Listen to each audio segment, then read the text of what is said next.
So the next disorder of interest that's part of the anxiety disorder family is panic disorder.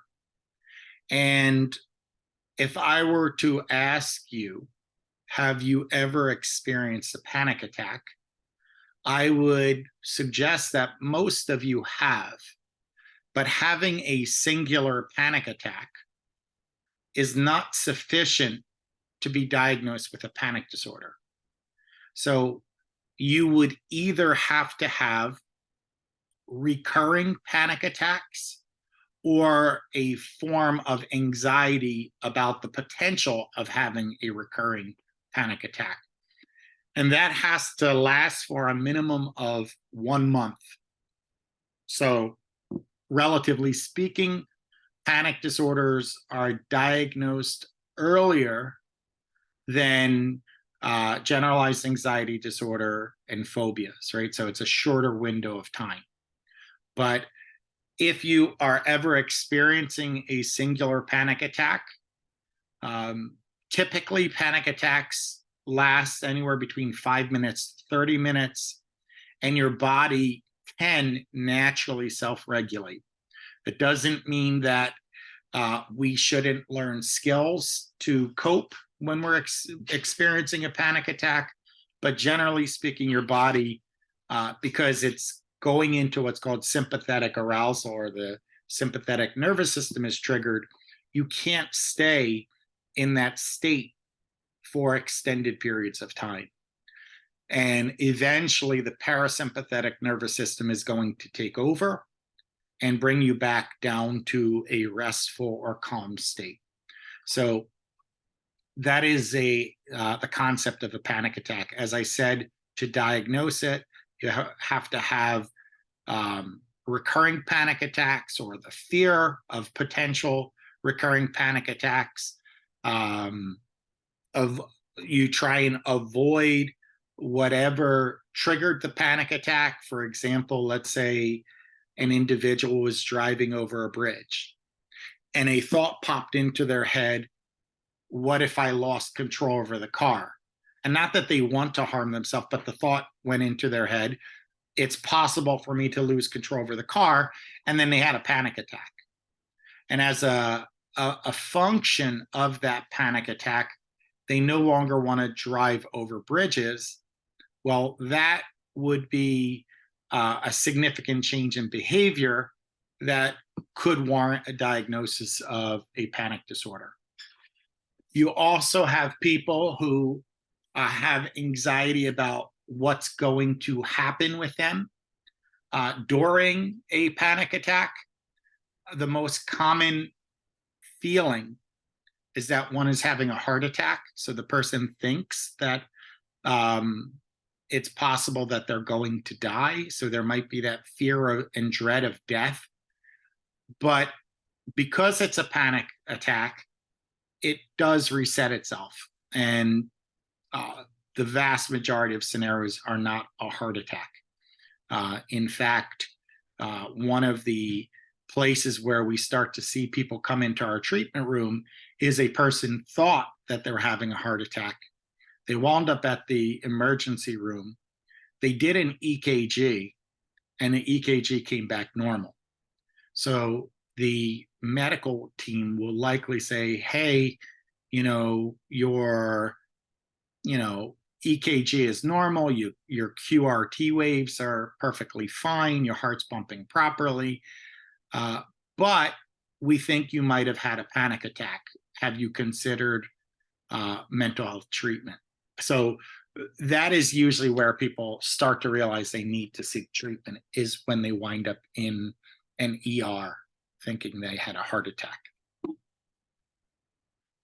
So if you're looking at symptoms, again, there have to be a number of symptoms in order to get a diagnosis, and you don't have to have all of them. For a panic disorder, you have to have a minimum of 4 symptoms, though. And it could be any number of symptoms. It could be a choking sensation, labored breathing, almost like a heaviness on the chest, a rapid heart rate, or what's called tachycardia, or blurred vision, dizziness, chest pain, nausea, tingling sensations, and as I said, you can have that thought of fear and dread of potential death. You don't need all of them, and in fact, when we talked about the treatment of mental health disorders, I said that we have to individualize our treatment, and we have to think about who we're working with, this particular individual. And now you're starting to see a reason why, because you can have 10 people diagnosed with a panic disorder, and the symptoms they show up with could look very different from person to person. So you definitely want to make sure you're figuring out what their symptomology is. So what's the epidemiology? We see roughly about 2.8% of individuals in a single year, and about 5% across a lifetime will be diagnosed with a panic disorder. So that's 1 in 20 people, right? So if there's a class that has 20 people, at least one person in this class would likely be diagnosed if the rates are balanced. Typically, panic attacks and a panic disorder occur in adolescence and early adulthood. Once again, we're seeing that it's more common amongst women relative to men. That has been a general pattern for most of the anxiety disorders we've talked about. There are no racial or ethnic differences, and 35% of people who are diagnosed with a panic disorder seek treatment. Now, if you go back to the numbers on generalized anxiety disorder and even phobias, the percent of people who are actually in treatment for the condition was much lower. And I said to you in an earlier video that you have to pay attention to, well, what percent of people are in treatment, because that is not the sole indicator, but it is certainly an important indicator for the severity of the condition and the dysfunction it causes, right? And the distress it causes. So we're seeing panic disorder is far more distressing and can cause far more dysfunction than, let's say, a phobia in general or a generalized anxiety disorder.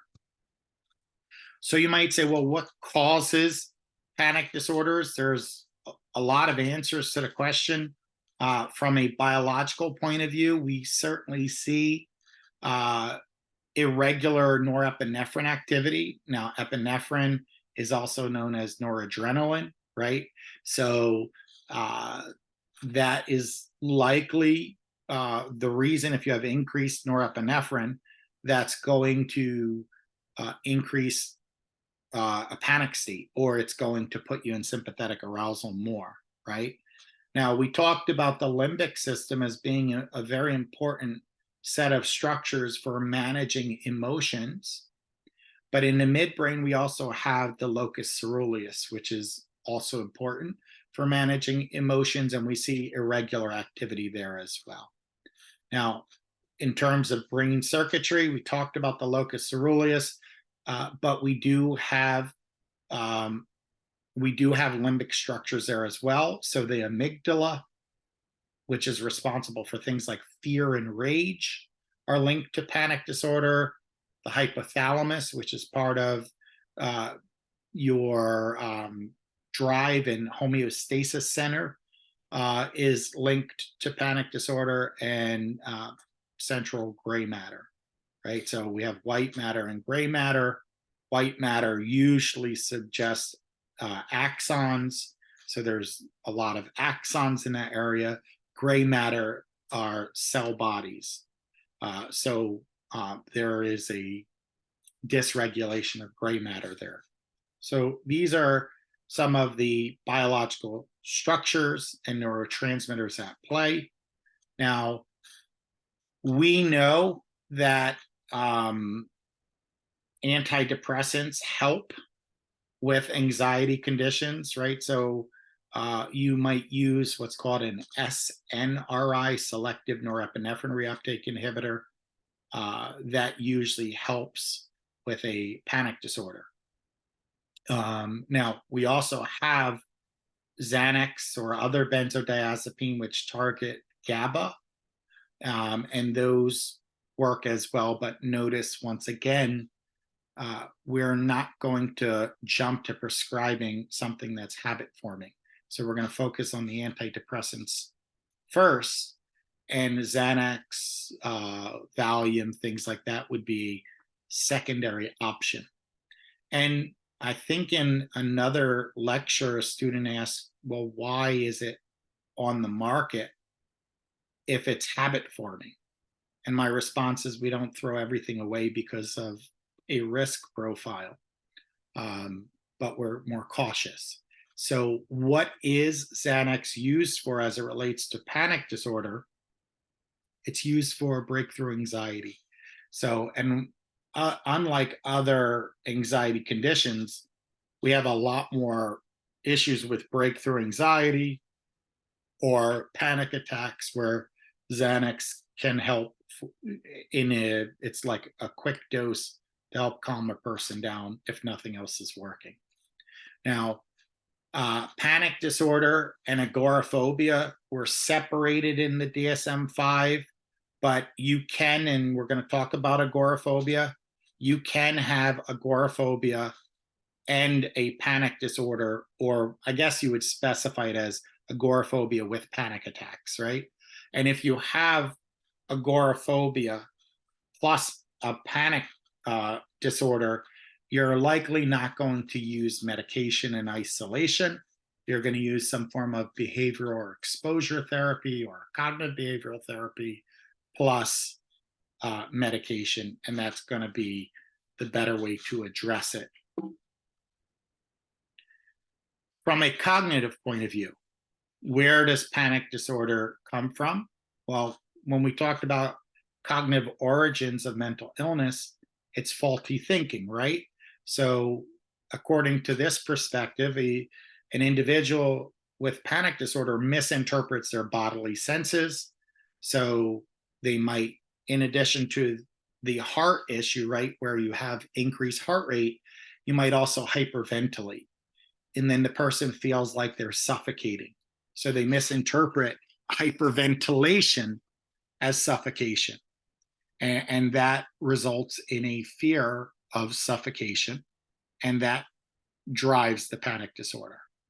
Now, we can also use what's called a biological challenge test, which is a process where we induce panic and we want to see how a person copes with panic.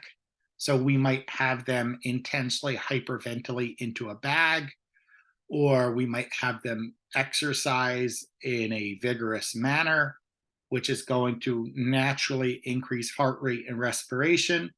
And then we're going to measure coping.